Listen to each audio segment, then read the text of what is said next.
कोई भी नहीं है, कोई टीचर नहीं है। नहीं, वो इस तरह होता नहीं है ना।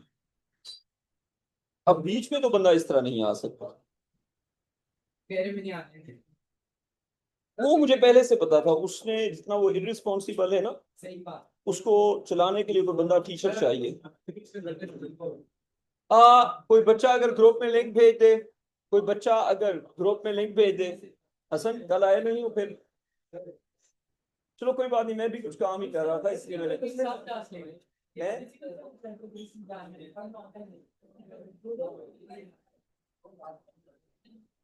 आजकल थोड़ा रिलैक्स चलो, कुछ नहीं होता, टेंशन ना लो। ला देंगे, टेंशन ना लो, सब हो जाएगा। अच्छा बच्चों, कोई बच्चा अगर ग्रुप में लिंक भेज दे, हमारी क्लास का लिंक ग्रुप में भेज दो। क्लास का जो लिंक है, हाँ हाँ, क्योंकि आज वो रस्तों का मसला है ना थोड़ा सा।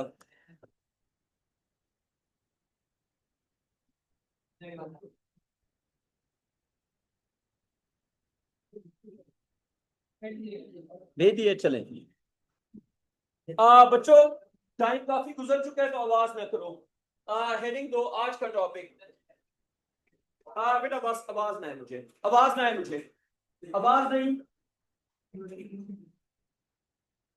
अच्छा, आज का जो हमारा टॉपिक है वो मोमेंट और इक्विलिब्रियम का आखिरी टॉपिक है। सो इस फ्राइडे को आपका टेस्ट होगा मोमेंट और इक्विलिब्रियम का, पहले से बता दो है वो कल तक इंशाल्लाह। जब बात सुनो, जो मैं वीडियो सोल्यूशन भेजता हूँ वो बनाने के मुझे टाइम चाहिए। बात सुनो, मेरे लिए दोनों काम है ना। टेस्ट तो मैंने चेक करने हैं, लेकिन मैं रिसोर्सेज भेज रहा हूँ, वीडियो सोल्यूशन में अभी बैठ के बता रहा हूँ। मैं डेली केवल 2 घंटे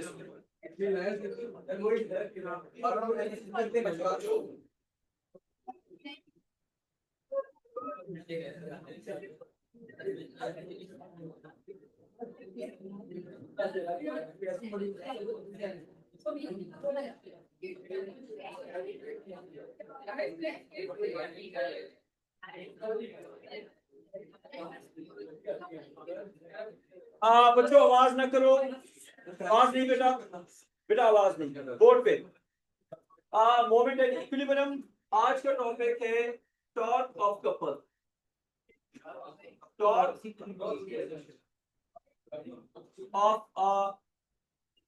कपल, बात करने का मतलब क्लास के बाहर, बात करने का मतलब क्लास के बाहर, चाहे लड़की चाहे लड़का। अच्छा, टॉर्क ऑफ अ कपल। अच्छा, मैं एक चीज पहले बता दूं, मुझे देहात में जाके रहने का बहुत शौक है, ठीक है? तो सुन लो ना, सुन लो, मेरी क्लास में सीटी सीटी ना मारा करो, ठीक है? वैसे मैं रिटायरमेंट लेने की एज पे हूँ, ठीक है? तो ये ना हो कि तुम्हारी वजह से मैं फायर हो जाऊं, समझ गए हो ना बात को? तो ऐसा हो सकता है, बस मेरी क्लास में ना बिहेव करना है, क्योंकि मैं काफी शॉर्ट टेम्पर हूँ और मैं टेम्पर लूज कर सकता हूँ, ठीक है? मेरे साथ है मिसला, तो मेरी क्लास में बहुत अच्छी तरह बिहेव करना है। अच्छा, torque of a couple, torque of a couple, इसका लिखो कि आ कपल, बेटा कपल लिख दो। मैं बातें कर रहा हूं। हाँ जी, आ कपल, बातें ना करो। अच्छा कपल छोड़ दो ना, छोड़ दो, आगे चलो। कपल को डिफाइन करते हैं, कपल होता है जिसका हम स्टेयरिंग को घुमाते हैं, तो लिखें two equal, two equal and opposite forces. बेटा बस कर दो ना, बस खामोश हो जाओ, दोनों खामोश हो जाओ। अच्छा, two equal and opposite forces, अब पढ़ गई ना डांस का फायदा हुआ कोई? Two equal and opposite forces, this is not enough, this is not enough, आगे इसके लिखना है two equal and opposite forces which are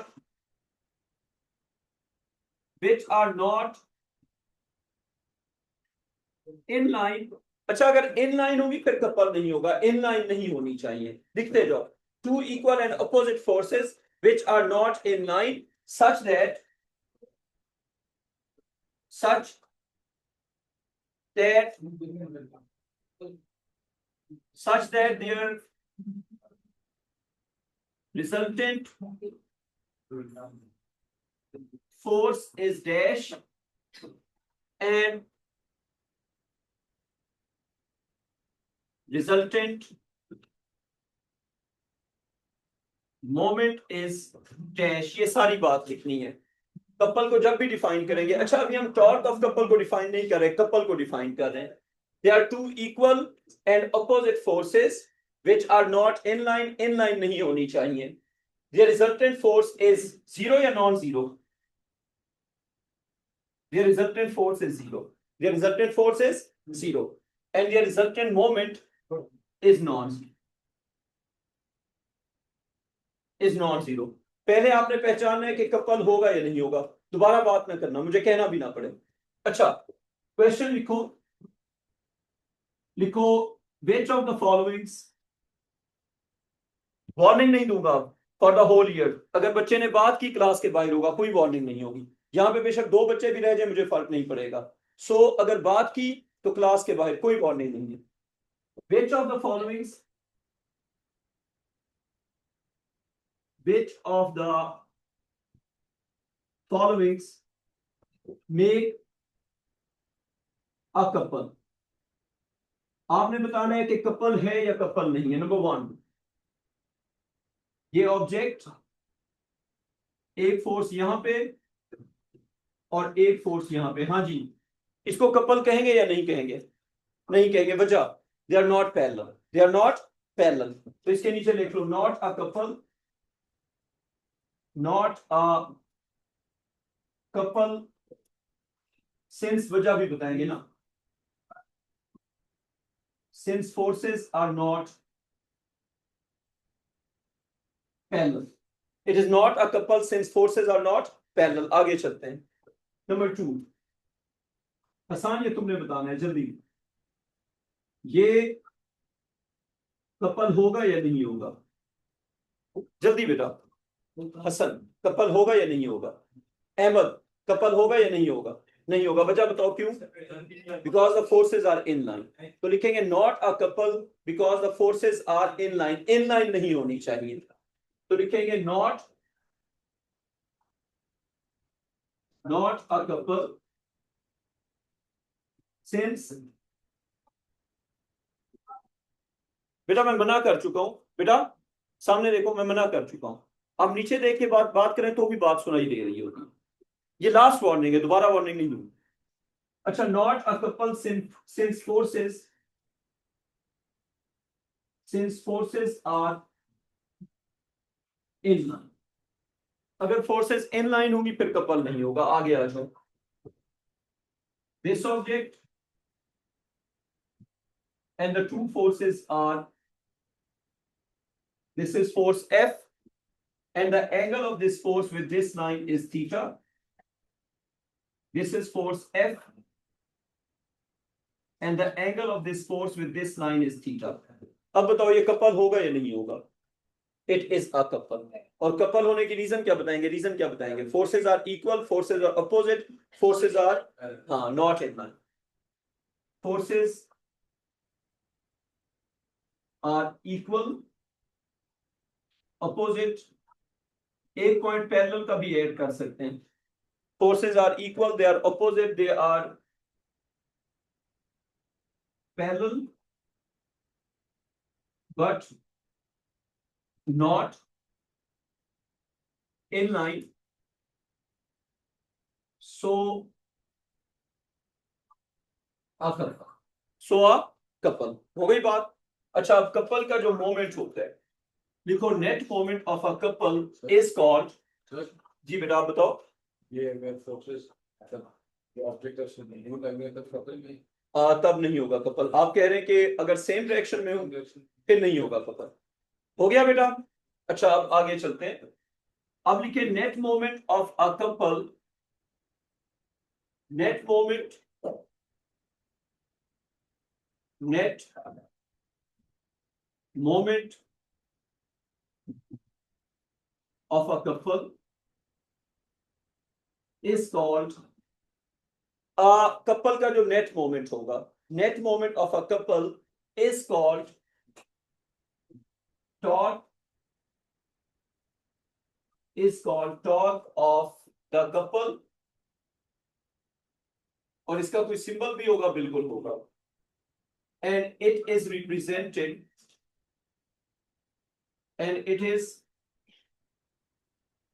represented by Greek alphabet,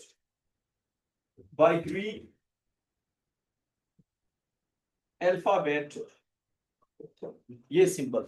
अच्छा, इस सिंबल को पढ़ते क्या है? ये है जी ग्रीक अल्फाबेट। हसन क्या होता है ये? कोई बच्चा बताएगा?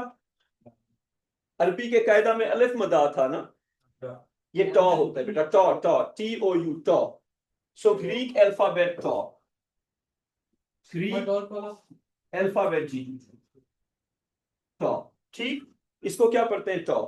सो symbol for torque of couple is Greek alphabet, इस तरह लिखते हैं और पढ़ते क्या हैं? टॉ। कोई कंफ्यूजन इसमें? अच्छा, अब एक क्वेश्चन लिखो जरा जल्दी जल्दी। क्वेश्चन ये है कि यहां पे है एक ऑब्जेक्ट, बना दो, ऑब्जेक्ट बना दो। इस ऑब्जेक्ट पे एक्ट कर रही है दो फोर्सेस।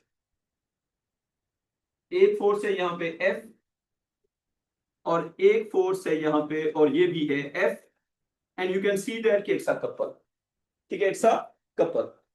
और ऑब्जेक्ट का जो डिस्टेंस है ये वाला, इसको हम कह सकते हैं कि this is perpendicular distance between the line of forces, इसको D कहा हुआ है। इसको कह दो फिगर 1, और यहां पे लिखो फिगर 1 shows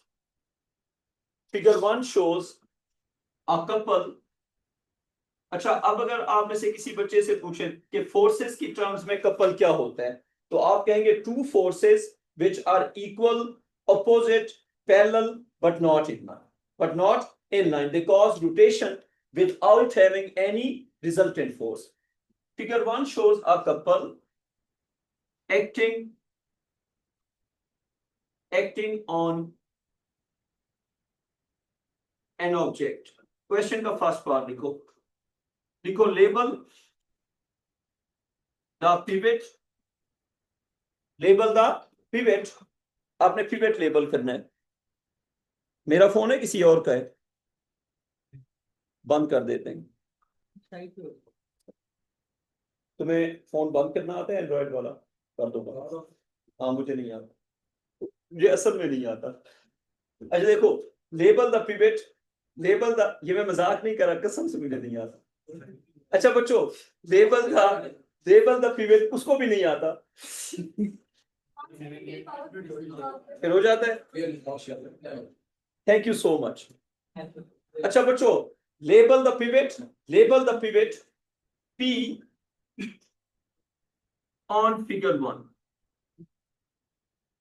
बच्चों फिगर 1 पे पिवट लेबल करो। पिवट सेंटर ऑफ रोटेशन कहां पे होगा?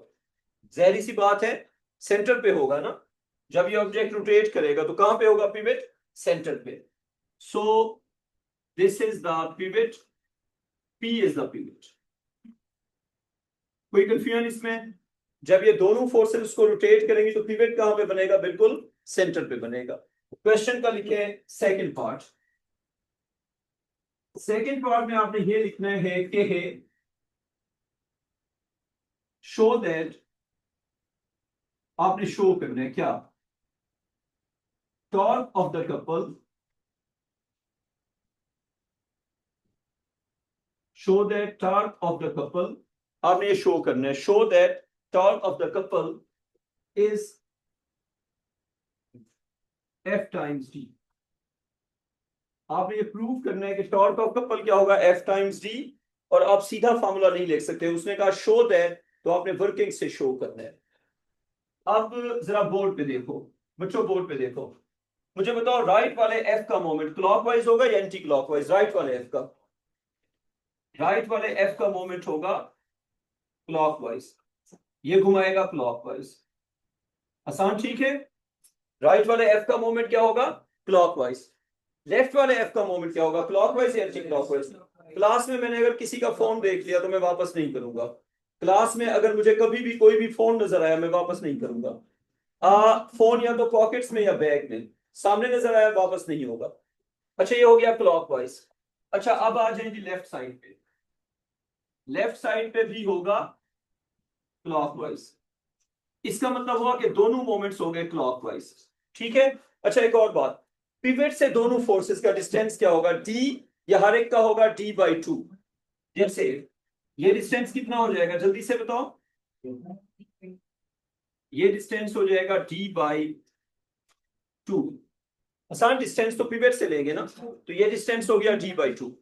व्हाट अबाउट दिस वन, ये डिस्टेंस कितना हो जाएगा, ये डिस्टेंस भी हो जाएगा d/2। तो बेटा ये डिस्टेंस भी d/2 और ये डिस्टेंस भी d/2। तो लिखो net moment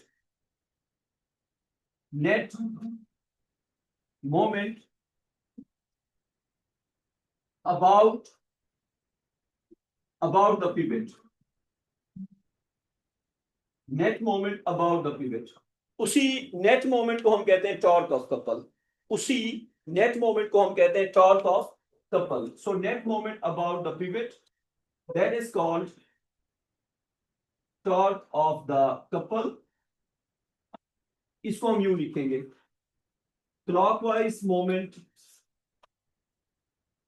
of F plus, कितने बार एफ है, 2 बार ना, तो दोनों का क्लॉकवाइज मोमेंट ऐड हो जाएगा। Clockwise moment of F plus clockwise moment of F.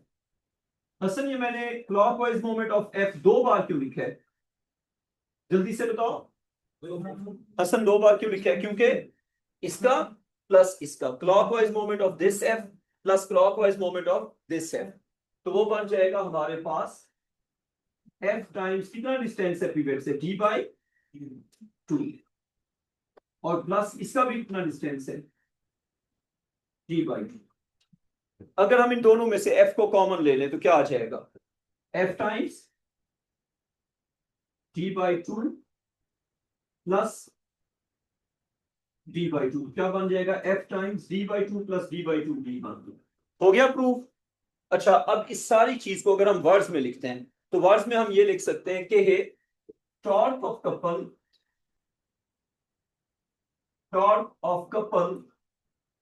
अच्छा मेरा एक सवाल आपसे, फाइनल फार्मूला में जी बेटा आप बताएं, ये 2f इसलिए नहीं बना कि ये हमने मैथ अप्लाई किया। अब देखिए फर्ज करें हम करते हैं यूं, हाँ मुझे ये बताएं, बोर्ड पे देखें बेटा, बोर्ड पे देखें,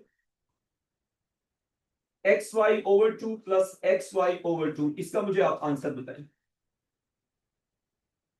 xy/2 प्लस xy/2 आधा और आधा मिलके 1 बन जाता है, ठीक है। फर्ज करें अगर मैं आपकी बात को फॉलो कर लूं, xy प्लस xy को बना देते हैं 2xy, बना दें, ओवर क्या हो जाएगा 2, तो क्या हो जाएगा xy, आइए समझ। अब यही कॉन्सेप्ट अगर वहां पे अप्लाई करते हैं, बताएं एक f का मोमेंट क्या होगा, f टाइम्स g/2, ये सही है ना। दूसरे वाले f का क्या होगा, f टाइम्स g/2। अब हम f कॉमन नहीं लेते बल्कि ये करते हैं कि इसको लिख देते हैं fd/2 प्लस fd/2। अब ठीक है, तो इसका बन जाएगा 2fd/2, तो क्या आ जाएगा fd। हाँ जी बच्चों आ गई समझ, तो वर्किंग आप किसी भी तरह से कर सकते हैं। अच्छा अब f इंटू डी आ गया। अब इसी चीज को अगर वर्ड्स में लिखते हैं तो हम लिखेंगे टॉर्क ऑफ कपल, इसके नीचे लिख लो टॉर्क ऑफ अ कपल। मेरा आपसे एक क्वेश्चन बच्चों सामने देखो, इक्वेशन में we are using both the forces और one of the force. Equation में बेटा फाइनल इक्वेशन में फोर्स का स्क्वायर आ रहा है या सिर्फ एक बार फोर्स आ रही है, एक बार फोर्स आ रही है, एक बार फोर्स। और जो डी है, डी का फोर्सेस के साथ एंगल क्या बन रहा है ये बताओ, डी और फोर्सेस का क्या एंगल है बेटा 90। और हमने डी पिवट से लिया हुआ या फोर्सेस के इन बिटवीन लिया हुआ है, d is the distance of force from the pivot, या d as a whole जो d हम यूज कर रहे हैं, d कहां से कहां तक है, d है यहां से लेके यहां तक। अगर मैं ड्राइंग को दोबारा बना दूं, बेटा बोर्ड पे देखते रहो, जो हमने d यूज किया है वो एक्चुअली फोर्सेस के इन बिटवीन परपेंडिकुलर डिस्टेंस था, वो यूं था, ये ऑब्जेक्ट था और जो फोर्सेस लग रही थी वो थी एक फोर्स यहां पे और एक फोर्स यहां पे। पिवट तो हमने खुद मार्क किया था ना, तो अब मुझे बताएं ये जो डिस्टेंस d था ये पिवट से था या फोर्सेस के इन बिटवीन था, ये फोर्सेस के इन बिटवीन था, और इस डी का फोर्सेस की लाइन के साथ क्या एंगल बन रहा था? It was 90। अगर मैं कहूं कि फाइनल फार्मूला को आप स्टेट करें तो आप क्या स्टेट करेंगे? तो आप कहेंगे कि to calculate torque of couple multiply one force with the perpendicular distance between the forces. मैं रिपीट करता हूं, to calculate torque of couple F into D है ना, तो एफ इंटू डी को क्या लिखेंगे? Multiply one of the two forces with perpendicular distance between the forces. यही बन रहा है ना फाइनल फार्मूला। तो लिखो torque of couple is product F into D को वर्ड में लिखना है। अब ये डेफिनेशन होगी, this is definition of torque of couple. Torque of a couple is product of one of the torque of couple is product of one of the two forces making couple. Torque of couple is product of one of the two forces making couple with, इसके साथ है बेटा, with perpendicular distance between the forces लिखेंगे या between the line of forces? Between the line of action of forces. तो couple with perpendicular distance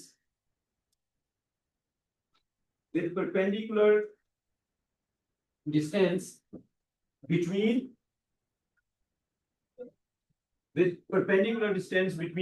line of action of forces। लिख दिया? अच्छा, अब इसकी कुछ एग्जांपल्स आपके पेपर में क्वेश्चन क्या आ सकते हैं? दो एग्जांपल्स करेंगे बस। लिखें जी एग्जांपल नंबर 1। बेटा आवाज में करो प्लीज। एग्जांपल 1, बेटा आवाज में करो। एग्जांपल 1 लिखो जल्दी से। लिख दिया? फर्स्ट पार्ट, आपको गिवन है एक ऑब्जेक्ट बिल्कुल इस तरह से, ये बना दो आप। बेटा ये आपको गिवन है ऑब्जेक्ट, आप बना दें जल्दी से। बना दिया?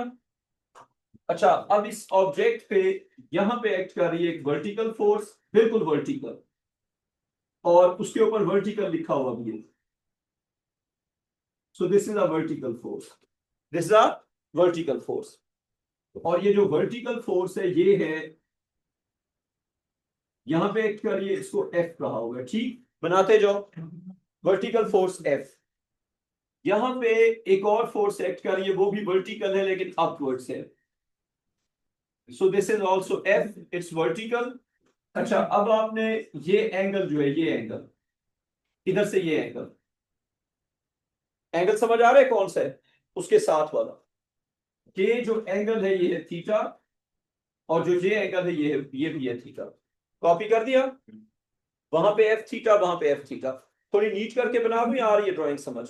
चले, अब जो डिस्टेंस है, ये दोनों फोर्सेस के हैं वर्टिकल। फोर्सेस के ऊपर, दोनों के ऊपर लिख दो कि vertical forces, both forces are vertical. अच्छा, अब यहां पे एग्जामिनर ने आपको डिस्टेंस खुद ही बताया हुआ है।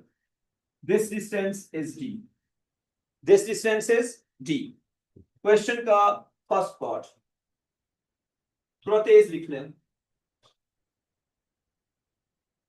Why is torque of couple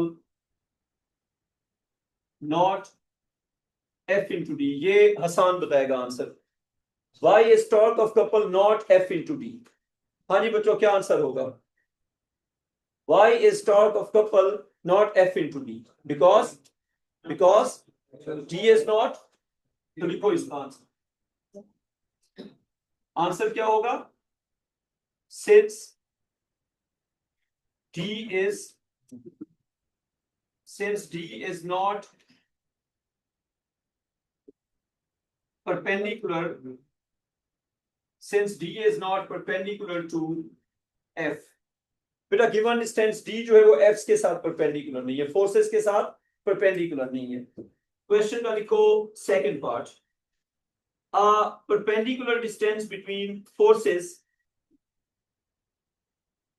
perpendicular distance, perpendicular distance between forces is x. Find x, ये आप खुद करेंगे. Find x in terms of d and theta. You have 2 minutes. करके दो. Perpendicular distance between the forces is x. Find x in terms of d and theta. करो बच्चों, जल्दी करो.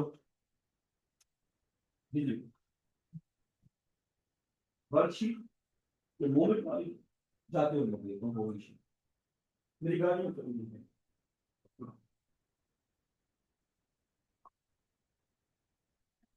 आपके पास 2 मिनट है, आपने खुद करना है. फोर्सेस का perpendicular distance in terms of d and theta आप देख लीजिए. d और थीटा के टर्म्स में x फाइंड करना है. अच्छा, पहला स्टेप ये होता है कि आप x को ना लेबल करो, फिर उस पर सोचो. लेबल करोगे तो सोचोगे ना. x in terms of d and theta हुआ. करो ना, लिख के करो, लिख के करो. लड़कियों में से किस किस का हो गया? d in terms of d and theta x कर लिया फाइन. बेटा कर लो ना. अच्छा जी, अब बोर्ड पे देखो जरा. बोर्ड पे देखो बेटा. आपने परपेंडिकुलर डिस्टेंस फाइंड करना है in terms of d and theta between the forces. अब पहला काम. आवाज नहीं बेटा. अच्छा ये देखो, ये था जी वो ऑब्जेक्ट, ये था वो ऑब्जेक्ट, ये ऑब्जेक्ट था. ठीक, इस ऑब्जेक्ट के साथ एक फोर्स यहां पे और एक फोर्स यहां पे, ये बनाते जो. अच्छा, ये एंगल थीटा और ये एंगल भी क्या हो गया? थीटा. ठीक हो गया. अब x का बताना है आपने परपेंडिकुलर डिस्टेंस, लेकिन in terms of d and theta. तो सबसे पहले तो हमने d लेबल किया, ये d था. इसी तरह था ना. अब पहले आप x को लेबल करेंगे, आप राइट ट्रायंगल बनाएंगे. राइट ट्रायंगल कैसे बनाएंगे? किसी एक फोर्स को एक्सटेंड कर दो बेटा, किसी एक फोर्स को कर दो एक्सटेंड. ये कहानी समझ आ गई? एक फोर्स को एक्सटेंड कर दो. तो अगर हम इस फोर्स को कर देते हैं एक्सटेंड, तो अब आपने क्या करना है? अब आपने ये x फाइंड करना है. अब आप मुझे ये बताओ कि आपसे हो क्यों नहीं रहा था. पहले x लेबल करो, फिर राइट ट्रायंगल बनाओ, फिर थीटा को उस राइट ट्रायंगल के अंदर लेके आओ कि राइट ट्रायंगल के अंदर थीटा कहां पे होगा. अब आपने ट्रायंगल की साइड्स क्या बनानी है? एक साइड d होगी, एक साइड x होगी, और थीटा एंगल उसके अंदर होना चाहिए. तो क्या ये डिस्टेंस x होगा या नहीं होगा? जल्दी से बताओ. ये डिस्टेंस होगा x. क्या हम थीटा को यूज करके किसी भी तरह से कोई अंदर वाला एंगल लेके आ सकते हैं? The answer is yes. ये देखो, अगर ये होगा थीटा तो ये होगा 90 माइनस थीटा. तो फिर ये क्या होगा? Theta 90 minus theta. थीटा समझ आ गई बात? मैं करके एक बार दिखा देता हूं. दोबारा वर्किंग करूं या कंस्ट्रक्शन आ गई समझ? सबसे पहले f को करना है एक्सटेंड. जब आप f को एक्सटेंड करेंगे तो क्या आ जाएगा? x आ जाएगा. x आ गया. अब x को इस तरह बनाएंगे कि राइट ट्रायंगल बन जाए. अब उस राइट ट्रायंगल में ये साइड d हो गई, ये साइड हमें जरूरत नहीं है, और ये साइड क्या हो गई? x हो गई. हमें x फाइंड करना है इन टर्म्स ऑफ थीटा. अब बात ये कि एंगल मिलेगा तो क्वेश्चन होगा ना. अब हॉरिजॉन्टल और वर्टिकल का एंगल कितना होता है? हॉरिजॉन्टल और वर्टिकल का एंगल होता है 90. उस हिसाब से ये कितना आ जाएगा? 90 माइनस थीटा. अब ये जो डॉटेड लाइन है ये अपनी बाउंड्री के साथ कितने पे? 90 पे है. तो 90 माइनस थीटा और ओवरऑल क्या है? 90. तो फिर ये क्या बन जाएगा? ये थीटा. इस क्वेश्चन में बस यही ट्रिक था. थीटा फाइंड करना डिफिकल्ट था. ठीक है. अब मुझे बताओ, अगर ये समझ आ गई थीटा कैसे बना? अच्छा, अब अगर ये होगा थीटा तो एक्स डी और थीटा का रिलेशन क्या बना? cos theta is equal to x over d. तो x equal to d cos theta. ठीक हो गया?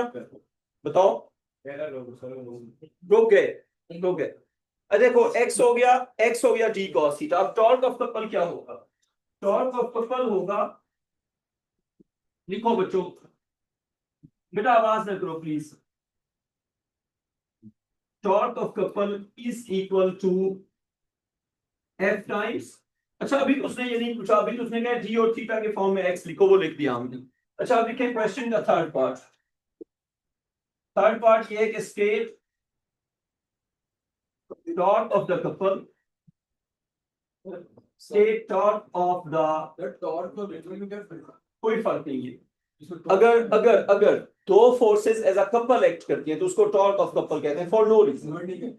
है, उसको मोमेंट नहीं कहते। बेटा अगर कपल के तौर पे फोर्सेस एक्ट करें तो उसके मोमेंट को ही टॉर्क कहते हैं, ठीक है, इसमें कोई रॉकेट साइंस नहीं है। अच्छा state torque of couple in terms, आवाज ना करो बेटा, state torque of couple in terms of F G and theta. बेटा बोर्ड पे देखो, हाँ जी क्या इक्वेशन बनेगी अब, it will be F into x, ये बन जाएगा एफ टाइम्स एक्स की जगह क्या आ जाएगा डी कॉस थीटा, तो एफ डी कॉस थीटा। ठीक, अब एक न्यूमेरिकल एग्जांपल जो आप करके देंगे, समझ आ गई? तो क्या हो जाएगा, फोर्स इनटू परपेंडिकुलर डिस्टेंस और आगे बन जाएगा F into D cos theta. Moment और इक्विलिब्रियम हमारा ऑफिशियली खत्म हो गया, अब हमने अगला चैप्टर शुरू करना है, लेकिन एक एग्जांपल करेंगे उसके बाद। एग्जांपल लिखें बेटा, टाइम कोई नहीं हुआ, आराम से बैठो, टाइम हो गया, अभी कोई 8 मिनट पड़े हुए। दोबारा इस तरह नहीं करना, जिस बच्चे को जल्दी है वो वैसे ही चला जाए। अच्छा बच्चों एग्जांपल लिखो बेटा, एग्जांपल पढ़ने वाले बच्चों, ड्रामे करने वाले ना बनो। अच्छा अब ये देखो,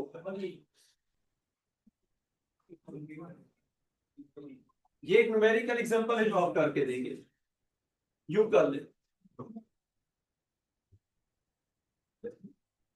ये बनाते जाओ बच्चों, ये बनाते जाओ, बना दिया, जल्दी बना दो, बन गया बेटा, ये जल्दी से बना दो।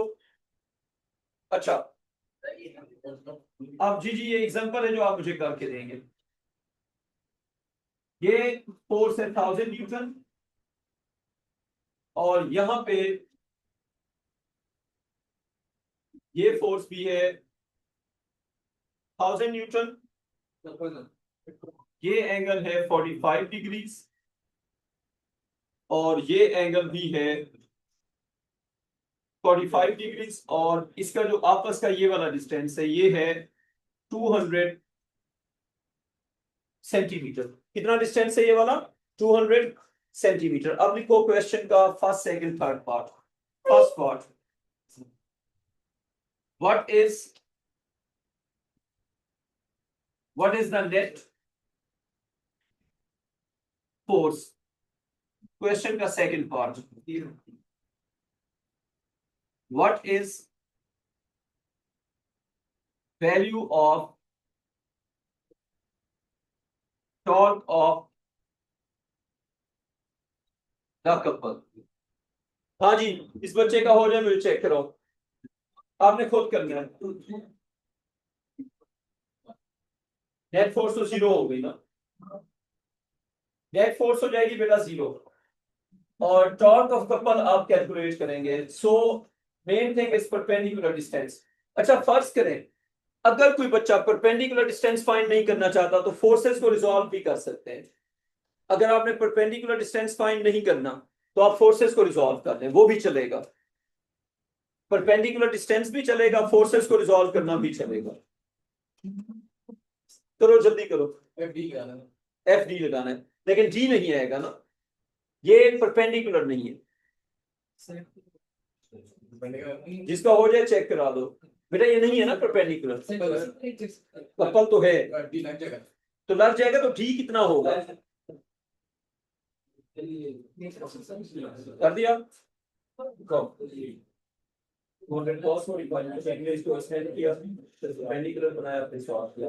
अच्छा बच्चों बहुत टाइम लगाने से बेहतर है कि मिल के बोर्ड पे करते हैं, बोर्ड पे देखते रहो। फर्स्ट पार्ट का आंसर बताओ जल्दी से, what is net force, 0 newton. बेटा नेट फोर्स इज 0 न्यूटन, क्यों, forces are equal, opposite and they are cancelling out. अच्छा what is value of torque of couple, पहले स्टेप में हम फाइंड करेंगे परपेंडिकुलर डिस्टेंस। 1 सेकेंड, अगर मैं इस फोर्स को एक्सटेंड करता हूं तो बताओ परपेंडिकुलर डिस्टेंस कहां पे बन रहा है? फोर्स को मैंने एक्सटेंड कर दिया, क्या गिवन डिस्टेंस परपेंडिकुलर है या नहीं है? गिवन डिस्टेंस नहीं है ना, तो यहां से इसका बताओ, ये हो गया perpendicular distance. So this is D. बच्चों बोर्ड पे इसको डी भी कह सकते हैं, एक्स भी कह सकते हैं। एंगल मिलेगा तो क्वेश्चन हो गया। अच्छा जी, अब इस ट्रायंगल के अंदर एंगल कहां पे मिलेगा? ये एंगल हो गया 90। बेटा आवाज ना करो, मैं क्लास से निकाल दूंगा, आवाज ना करना दोबारा। बेटा आपको कह रहा हूँ, हसन आपको कह रहा हूँ। अच्छा बच्चों, अब ये एंगल हो गया 90, ठीक है। अब मुझे ये बताओ, ये एंगल हो गया 90, ये हो गया x। अब x हमने फाइंड करना है 45, तो ये कितना होगा 45, तो ये कितना होगा 45। अब पहले हम x फाइंड करते हैं। इस ट्रायंगल में x क्या बनेगा 90, 90 के अपोजिट क्या हो गया 200, तो cos या sin? cos लगेगा ना, तो cos 45, cos 45 is equal to x over 200, x equal to 200 cos 45। क्या आंसर आ गया 140। 140 कितना? अच्छा इसको ऐसे छोड़ सकते हैं, इसको ऐसे छोड़ दो, तो टॉर्क ऑफ द कॉलम क्या बन जाएगा? Torque of the couple is equal to 1000 Newton. बेटा 1000 न्यूटन into 200 cos 45। आमना बेटा इसका आंसर बताओ, इसका आंसर आंसर क्या है बेटा? कैलकुलेटर है, मुश्किल हो रही है। देखिए परपेंडिकुलर डिस्टेंस बनाया और उस परपेंडिकुलर डिस्टेंस से मल्टीप्लाई कर दिया, ठीक है। बच्चों मुझे आवाज ना है, 1 सेकेंड। जिनको समझ आ गई है वो चले जाएं, जिनको नहीं आई वो बैठे रहे, उनको मैं समझाता हूँ। आयशा बेटा आप लोग चलो, खामोशी से जाओ। 1 4 1 4 1 4 2 1 न्यूटन को छोड़ दो। अच्छा अब आप देखिए, अब आप आयशा बेटा बोर्ड पे देखिए। हाँ बना लोगी ना, जब प्रैक्टिस करोगे फिर बना लो। कॉन्सेप्ट समझ आ गया ना? पेंडिंग डिस्टेंस को लगा दो, ये देखो 90 पे लगाना होता है। अच्छा सर और बात, हाँ अभी नेक्स्ट वाले क्या चीज? नेक्स्ट वीक में A2 और AS एक साथ क्यों? सबसे हो जाए, तुम अक्ल मानो, तुम अगर तुमसे नहीं होगा फिर किसी से नहीं होगा। कर दिया? इसी से करनी है। मैं गाड़ी में से निकाल के ना 1.5 मिनट बाद, ठीक है। हाँ बताओ, क्या किया इसको सर? ये जिसने आपको वैल्यू बताई ये गलत बात है। चलो वो सही कर लेंगे। मेथड